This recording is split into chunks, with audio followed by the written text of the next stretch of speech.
Hello and welcome to a special broadcast on News9 as we mark the 25th anniversary of the Kargil War, the win in Operation Vijay. I'm Aditya Kaul, and joining us is someone who has tracked not just Kargil War very closely, but the Defense Ministry, the overall security apparatus in the country. Who better than the editor of News9 Plus, Sandeep Unnithan. Thank you very much for joining us, Sandeep. To begin with, what are your memories from 1999? The period when this actually happened, because a lot of newsy things were happening around that time. Yes. We had the nuclear tests. We had, Yes. of course, in the run-up to the war, a lot of developments. But sitting in the newsroom or perhaps traveling north as well, what was going through your mind? What were the observations like? Well, Aditya, Kargil is a war that I didn't cover, firstly. I was in Mumbai when the war broke out. I was a reporter with the Indian Express. I didn't cover the war, unfortunately, but what I did see was that we were on a lot of these chat rooms on defense forums, early days of the internet back then, 25 years back. And what we saw was a very interesting pattern of Pakistani netizens coming on these groups. Bharat Rakshak was one of them. And they were saying, our boys have captured your posts. They have done this, they've done that. They've done, infiltrated into Indian territory in Kargil. And that sounded bizarre and there were these newspaper reports that they were sharing from Pakistan. At that time, we knew there was something going on. But it's only in May when finally the Indian Army discovered these patrols. They sent in those patrols, they discovered those infiltrators sitting on their own winter vacated posts. That's when we knew something was up. And then the rest, as they say, is history. Operation Vijay began, and nearly 3 months later, the infiltrators were ejected at great cost to us. Over 500 brave soldiers lost in Operation Vijay. Sandeep, there's been a raging controversy, not recent, but for years now, about an intelligence failure.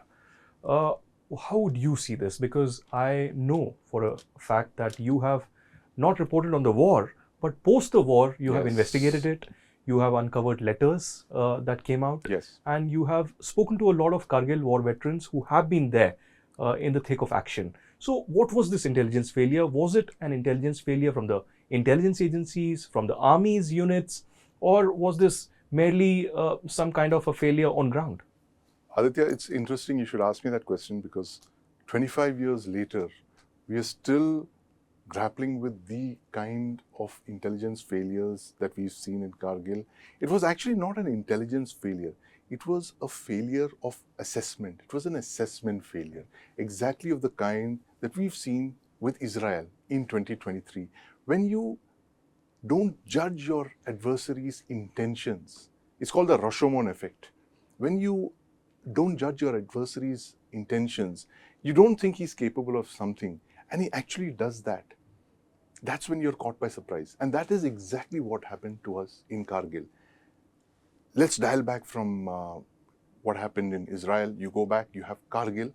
Before that, you have the 9/11 attacks. That's again an assessment failure. Nobody thought Al-Qaeda, the small little terror outfit, would carry an attack of this magnitude, spectacular attack like this. 1990, nobody thought Saddam Hussein would invade and capture an entire nation of Kuwait. He did that. Examples of the Rashomon effect. Coming back to India and Pakistan, the Rashomon effect here was the fact that we didn't think the Pakistan army would do something as stupid as the Kargil War, something as unpredictable as this. But this is the Pakistan army for you. It revels in unpredictability.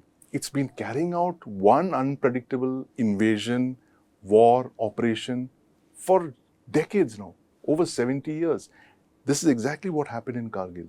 We failed to anticipate the possibility of the Pakistan army launching a localized invasion. Everybody thought it was just going to be infiltration. You're talking of 1999, almost a decade of insurgency in Jammu and Kashmir, Pakistan-sponsored infiltration of terrorists from across the border. The entire system was geared up for more of the same. They didn't anticipate the possibility of there being an invasion using Pakistan military soldiers disguised as Mujahideen. Whereas this is exactly what Pakistan had been doing right from 1947. In 47, you had the raiders, the tribal raiders. In 65, you had special forces disguised as raiders again, infiltrated into Jammu and Kashmir. And in 1999, you had the Northern Light Infantry of the Pakistan Army, disguised as Mujahideen, climbing these heights, occupying the Indian Army's winter vacated posts. So this is what happened. When you didn't assess the intention of your adversary to do something as unpredictable as this, that is why we were taken by surprise. Sandeep, I want to come to now what really happened there. How did Indian Army finally thwart the designs of the Pakistan Yes. Army and Musharraf? But since you mentioned Israel, recently an article was written by Daniel Carmon, the former Israeli envoy to India, and he mentioned that India now is responding with gratitude to what Israel did in 1999. What Right. did Israel do in 99 during the Kargil War? And do you believe these reports what are coming in today of India supplying ammunition as well? Well, what did Israel do in 1999? Aditya, very simple. They opened up their stocks of artillery shells and they gave it to us. It's as simple as that. And Israel, a country that's ringed by adversaries, which we didn't have. We had just established formal diplomatic relations with them. It has just been 7 years. 1992 was when formal diplomatic ties were instituted with Israel. They opened up their war stocks and they supplied ammunition to us. And we're very grateful for that, what they did. So Kargil War was, it was an eye-opener of sorts for us because we instantly knew who our friends were, who our foes were, and who were those people who gave us all these big lectures of support, and who were those guys who let us down. And I had this conversation with Defense Minister George Fernandez just shortly after the war. And he said, there was this country that we supported through their struggles against apartheid and all of that. And they came and they supplied us ammunition. And then they went across the border and they supplied the adversary with ammunition. He says, that's the nature of the arms trade for you. But so George Fernandez was an idealist, but then he also kind of understood that there was a realism to this whole thing, the nature of the arms trade. And he was also sad that, we had sided with countries like South Africa, to name a few, but they seem to have played both sides of the border. Coming back to the point about Israel, that was the moment when Israel, stepped up, supplied India with weapons. And the Indian state is like an elephant, it never forgets the kind of support that the Soviet Union gave us in 1971, and certainly not likely to forget what Israel did for us in 1999 when we were running low on artillery supplies, because 2 lakh rounds of ammunition is a lot of ammunition to fire. It might appear small in the light of the kind of wars that we are seeing in Europe now, the kind of intense artillery bombardment. But back in the day, this is more than 20 years after the 1971 war, the last full-scale war that the Indian Army had fought. And lo and behold, artillery shells started depleting rapidly. And that's where the Israelis came in with their supply of shells. We still don't know how many shells were supplied. It was a quiet transfer, but it was quite substantial for the Indian government to be grateful about. Coming to Kargil yet again, Dras, Torolink, Tiger Hill. Yes. What kind of terrain was this? And we are talking about 1999. Not the same kind of technology, Yes. not AI, drones, nothing at all. So how difficult and challenging was it for the forces Right. to operate in this region, and that too in a short time, Right. without any acclimatization really happening? Absolutely. It was. I don't think there has ever been a case of any army in the 20th century that they are fighting the kind of war that the Indian Army fought in Kargil in 1999. This was the kind of terrain that mountaineers basically climb on. You're talking of peaks of 15,000 and 16,000 feet. This is super high altitudes. And you're talking of soldiers who have to be mountaineers and then become soldiers again. You have the adversary sitting on literally sheer vertical rock faces. They've occupied bunkers, they've built bunkers. You have entire battalions of the Northern Light Infantry sitting atop these mountainous features, and you have the Indian army literally climbing up these sheer rock faces to do battle with the enemy. And foreign armies who have come and seen this terrain said, we still don't understand how the Indian army chose to do this kind of warfare. There was one article I remember of one foreign military officer who came and saw this, and he said, we would have just nuked the place. A Western military officer said, we would never fight this kind of a battle. Who does this? 3 months, nearly 3 months of launching infantry assaults, literally on vertical rock faces. You have trouble breathing, the cold, the high altitude, the dizziness, the enemy staring at your face. And in some of those cases, the Pakistanis were not even expending ammunition. They were throwing rocks at the Indian soldiers. That's how close it was.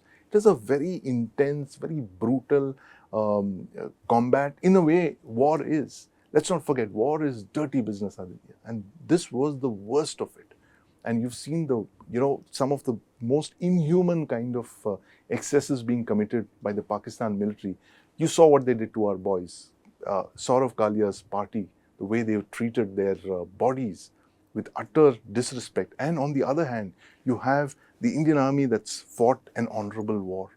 It did all of this, but when it overwhelmed the enemy, they thought it fit to give them a proper burial. You have visuals of Indian army soldiers sitting and praying and burying the enemy on those heights of Kargil. And this was an entire detachment of the Pakistan Northern Light Infantry that had been abandoned by their own masters. They left to fend for themselves. Don't forget, the Pakistan military acknowledged Kargil, launching their soldiers in Kargil for almost 10 years later. It was only after a decade that they admitted, yes, they had lost soldiers there. So I also want to ask you on this particular point, because over the years, I've seen a lot of media reports in Pakistan of families whose sons, Yes. not just in Pakistan, but Pakistan-occupied Kashmir as well, Yeah. have died in the peaks of Kargil, and the bodies never were returned. Yes. They've returned to Indian government. They've returned to foreign missions of India. And in some cases, I've been told that bodies have been returned even years later. Is this true? I've heard reports of that, Aditya, the fact that bodies are returned, but I've not seen anything concrete on that. But yes, over 600 Pakistani military personnel are thought to have died in Kargil. Many of them lost to artillery fire. Many were killed on those peaks in fierce hand-to-hand combat. Many bodies continue to remain buried there in posts that are now occupied by the Indian Army. And I'm sure there's no way the Indian Army is going to let the families of these soldiers, Pakistani soldiers who died there, visit these peaks. At some point in the future maybe, but certainly not now, given the way relations are between India and Pakistan. But it's no hiding the fact that hundreds of Pakistani soldiers died. But this is not anything unique, Aditya. I mean, look at the kind of wars that the Pakistan military has been fighting. I always say that we never fight Pakistan as a nation. We always fight the Pakistan army. Because what the Pakistan army does, it's a law unto itself. As they say about Pakistan. Pakistan is a country which is held captive by its army. It's an army, in fact, with its own country, as they used to say about Prussia. Prussia was an army with a country. Pakistan is an army with its own country. And when the army runs the whole show, when it controls the whole narrative, it controls the whole country, who are the civilians to ask for what became of their next of kin? Forget what happened to them in a deniable operation of the kind that the Pakistan military lost. Here, Aditya, in India, when you have a brave soldier who dies in combat or in an accident in the line of duty, it's almost mandatory for the government to reveal his or her identity in a matter of hours. Yes. No such courtesy extended to civilians on the other side. And tell us, Sandeep, what was happening in Pakistan? Of course, during the war and after the war. We know for a fact that Nawaz Sharif and Musharraf had a falling out. Yes. Even years later, they've written about it in their perhaps respective memoirs and books of what really happened at that particular time. And, some estimates that I was going through, that while people say that 600 to 700 Pakistani soldiers died, the ruling PMLN says that 3,000 Pakistani soldiers actually died. Right. So how was the reaction from Pakistan during the war and post the war? Aditya, interesting, good question there. But, the fact is that you have to ask the PMLN when they said this. You have to take their statements with a pinch of salt. Right. Because if you look at one narrative that a lot of the senior Pakistan generals have said, it's that Nawaz Sharif was fully in on this operation. He was briefed by Musharraf about Operation KP, which is Ko-Pema, Call of the Mountains. And one of these Pakistani military officials is said to have reported the fact that Nawaz Sharif asked them that once this operation is complete, will I be able to stand there and look at Srinagar? Can I see the lights of Srinagar from the peaks that we have captured? This is the question that he asked. It was very clear that Nawaz Sharif was in on the whole game. And it's only when the operation failed, it ended in a spectacular failure, he had to hold the can for it. And that's what the whole falling out with him and Musharraf happened after the Kargil War, which is when he tried to sideline and sack Musharraf and appoint a general of his own choosing. And that is when Musharraf staged that spectacular coup and got rid of Nawaz Sharif, the bloodless coup that got rid of Nawaz Sharif, and he imprisoned Nawaz Sharif for that. But this whole plan, it was an old military plan that had come up somewhere in the mid-80s, in 84 or 85 they say. This plan to launch a localized invasion and capture the Indian Army's winter vacated posts. It was suggested to Prime Minister Benazir Bhutto when she was PM. She looked at it and says, no, this is war with India. Several other Prime Ministers are said to have overruled that. It's quite possible that Nawaz Sharif, who was under a lot of fire, he was trying to build up his credibility and especially his bridges with the Pakistan military, possibly said yes to this operation because it could get him, if it worked, it would get him a lot of fame, it would get him a lot of prestige, particularly after conducting the nuclear tests of 1998. Since the 70s till 99, perhaps India had not seen a war. Yes. And in 1999, finally, we had to prepare in less time. Yes. Tell us about the valor of the soldiers, because 25 years later, even today, Yes. not just on the anniversary, but through the year, we have these stories of valor from the Indian Army, from some other Air Force as well. Amazing stories Yes. of dedication, sacrifice that has happened there. Tell us about that, and tell us also about the leadership of General V.P. Malik, the Indian Army chief of that time, who continues to be there in Chandigarh and narrate the stories of valor to us. Yes. No, absolutely, Aditya. The fact is that the Indian Army, at that time, General Malik said something very interesting. He said that we're going to fight with whatever we have. And he was actually fighting with one hand tied behind his back. Because if you ask any military strategician, what was the best way to get rid of the infiltrators on Kargil? Any sensible military advice at that time would have been to encircle the peaks, cut off the Pakistani lines of communication, lines of supply, starve the infiltrators out. But that order was not given to the Indian Army. The order given to General Malik was, you shall not cross the line of control. And that was an order that was given to the Indian Air Force as well. It was not just the terrain that the Indian Army had to fight against. It was also these very, very restrictive orders that you cannot cross the line of control. Because let's not forget, Aditya, this was 1999, a year after India and Pakistan had both detonated nuclear devices and had become nuclear weapon states. The political leadership was looking at the whole picture, and in their wisdom, Prime Minister Vajpayee at that time said that a war between two nuclear-armed states has not happened before. It has. There were skirmishes between the Soviet Union and China on the Ussuri River in 1967. That's the only known clash between two nuclear weapon states. This, in Kargil, 2 decades later, was only the second time that two nuclear-armed states had fought. A war which Pakistan did not acknowledge at that time. And it's quite possible that this was what was weighing on Prime Minister Vajpayee's head. And he asked General Malik not to cross the line of control. That constrained the Indian Army considerably. So this operation that should have lasted a few weeks, that should have seen possibly the Indian Army going across the line of control, which they would have if there was no nuclear weapons on both sides, they would have possibly gone in and encircled these positions that were captured by the Pakistan army. That didn't happen, which is why you had this horrible prospect of Indian army soldiers, some of the bravest people to have ever walked this earth, leading on frontal assaults of a kind that, again, has never been seen in the history of combat. People literally climbing with their bare hands, basic equipment, divisions being launched, mountain divisions being launched to vacate these peaks of intruders in the face of enemy fire. Let's not forget the Pakistan artillery had also entered the fray. They were shelling them from the other side.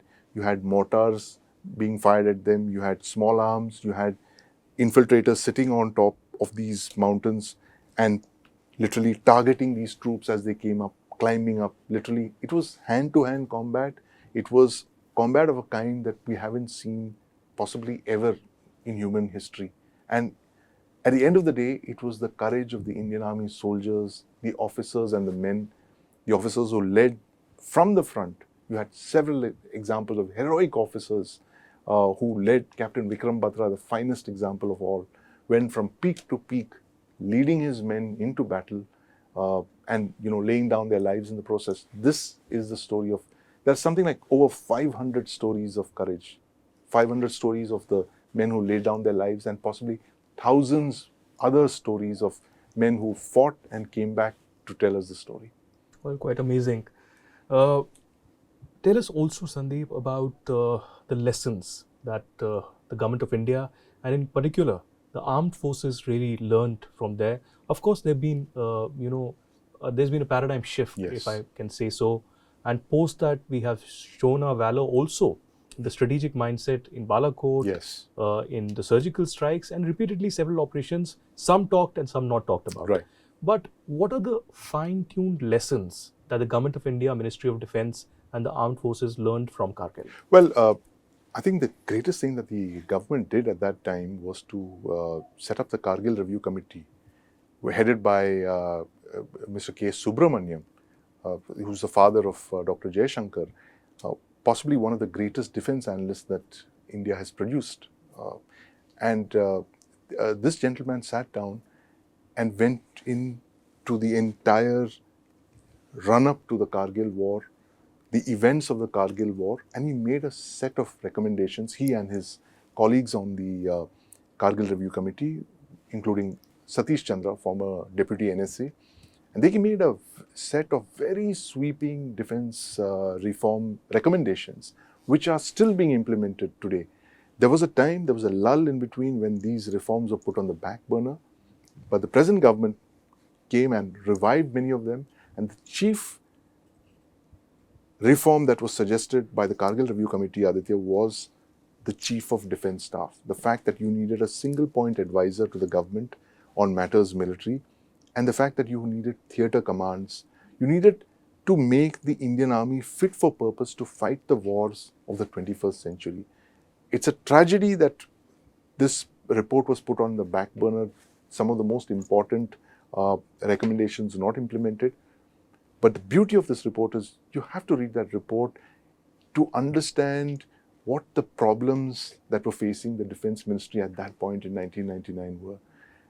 And it's no wonder that the kind of intelligence assessment failures that we saw, it's not just one agency, there were multiple agencies that were involved in this, that had to bear the responsibility for incorrectly assessing the fact that there was possibly going to be a land invasion by the Pakistan military. There were multiple agencies involved who were not talking to each other. Simple things like the Joint Intelligence Committee, coordination mechanisms that had been suggested, that had just gone defunct, that weren't working. People were not sharing intelligence. Organizations were not talking to each other. Everyone was working in a silo. And what we saw in Kargil is not something spectacularly unique to India. It's happened across the world. Look what happened in the United States, how they missed 9/11, the biggest terror attack on any country in the world, where all the intelligence was available. You had reports of very suspicious individuals training in flight schools in Florida You had reports of very large numbers of people coming in. The intelligence was all there, but there was no one agency to collate it and look at the big picture. And this has repeatedly happened to us in 2008 as well, 26/11. Again, you had something like more than 20 intelligence alerts, but no agency to sit and piece together the entire big picture to say that, look, there's something big happening. If they had done this, coming back to Kargil, if they had done this in Kargil, if all the agencies had sat and shared their intelligence, and if the army had said, look, we picked up reports of, increase in shelling. RNAW said, we picked up movements of, troops. Another agency says, there are 3 battalions that have vanished. We don't know where they've gone. All of this would have given you a larger picture of what the Pakistan military was planning really. So this is what the Kargil Review Committee absolutely nails. There has been no such report, to my mind, that has nailed the problems that faced the Indian defense and national security establishment of the kind that the Kargil Review Committee has recommended. And till today, it remains the cornerstone of all our defense reforms, because not only did it suggest what we needed to do for the higher defense management, and of course these very significant changes like the Chief of Defense Staff, it also went into areas like coastal security, for instance. Like how do we protect India from threats from the sea, for instance? And as we saw in 26/11, the terrorists chose to come from the sea because the land frontiers were so heavily guarded. So the Kargil Review Committee, to my mind, again, one of the most significant pieces of writing and scholarship, looking at the problems that bedevil the Indian defense and national security apparatus. So there's a lot of lessons to be learned from the Kargil War. Many of them have been implemented already, Aditya. But the thing is that it's about national will also. There is a report can only tell you so much. Finally, it is national will, it's political will. You might have the best of reports, you might have the best of assessments, you may have the best of experts, but finally, what does the political leadership of the day decide to do? That is going to decide the conduct of wars, operations, and lay down the template for future such operations against a rogue state like Pakistan. My last question, 25 years later after Kargil, we've had a lot of implementations and changes. We've had recommendations, as you said rightly, that have been implemented. We have the CDS. Yes. We have the National Security Council Secretariat, which was, implemented years ago, but a lot of changes have happened. We have the Strategic Affairs Division, the Internal Security, and the Intelligence and Technology. And we are also now talking about theaterization of commands that General Bipin Rawat spoke about, and there are talks of the implementation as well. But tell us, with now also changes in J&K geographically, in the sense of 2 union territories coming in, are we prepared for a 2-front war challenge? And how do you see the present situation, not just in Kargil, but the adjoining Jammu and Kashmir and Ladakh as a whole? Well, it's challenging is a mild word, Aditya. The kind of threat that we face on the northern frontier and on the western frontier. You've been there recently. You've reported from Ladakh. This is possibly the only tri-junction of nuclear weapon states that are inimical to each other anywhere on the planet. You have another tri-junction which is between North Korea, China, and Russia, but they're good friends. Here we have India faced with an imploding Pakistan on its west, headed by an unpredictable, mercurial, Russian roulette playing Pakistan military. And to the north, you have China, the Chinese Communist Party, which is running China and wants to be the dominant military, economic, political power of the world in the next few decades. 2 very significant threats to India's national security right on our borders, and we have unsettled boundaries with both of them. We have a 700+ kilometer long line of control with Pakistan. You have a 4,000 kilometer long line of actual control with China. Unsettled boundaries make for unsettled realities and unsettled futures. And this is something that should worry us greatly, because if you have unsettled boundaries, you will have a General Pervez Musharraf or whoever follows him coming up and saying, hey, I have the perfect plan to alter the line of control to our benefit. And this encourages military adventurism. When borders are settled, when boundaries are settled, this kind of adventurism recedes a little bit. China and the Soviet Union had one of the world's largest, longest unsettled boundaries till they decided to settle it in the 60s. We have a long unsettled boundary with China, and as long as that boundary remains, Aditya, we are going to see these kind of attacks. We're going to see these kind of Kargil type of incursions, limited military thrusts of the kind that we saw more recently in Ladakh in 2020. So it's a very, very frightening prospect. The fact that you're surrounded by two nuclear weapon states who are colluding, who are conniving, who are exchanging technology. Let's not forget that Pakistan is the only country in the world to be armed by one of the 5 permanent members of the UN Security Council. China has not only transferred nuclear weapons technology, enriched uranium, bomb blueprints, and missiles to Pakistan. It's even tested nuclear weapons for Pakistan way before they actually formally tested it in 1998 in Pakistan. They are believed to have tested a device for Pakistan in 1984, and that is what gave Pakistan the kind of confidence to conduct terrorism from Punjab to Jammu and Kashmir through the 80s and the 90s and continuing to present day. Nuclear weapons enabled terrorism. That's what Pakistan has put together over the last 4 decades or so. Thank you very much, Sandeep, for joining us. Pleasure, Aditya.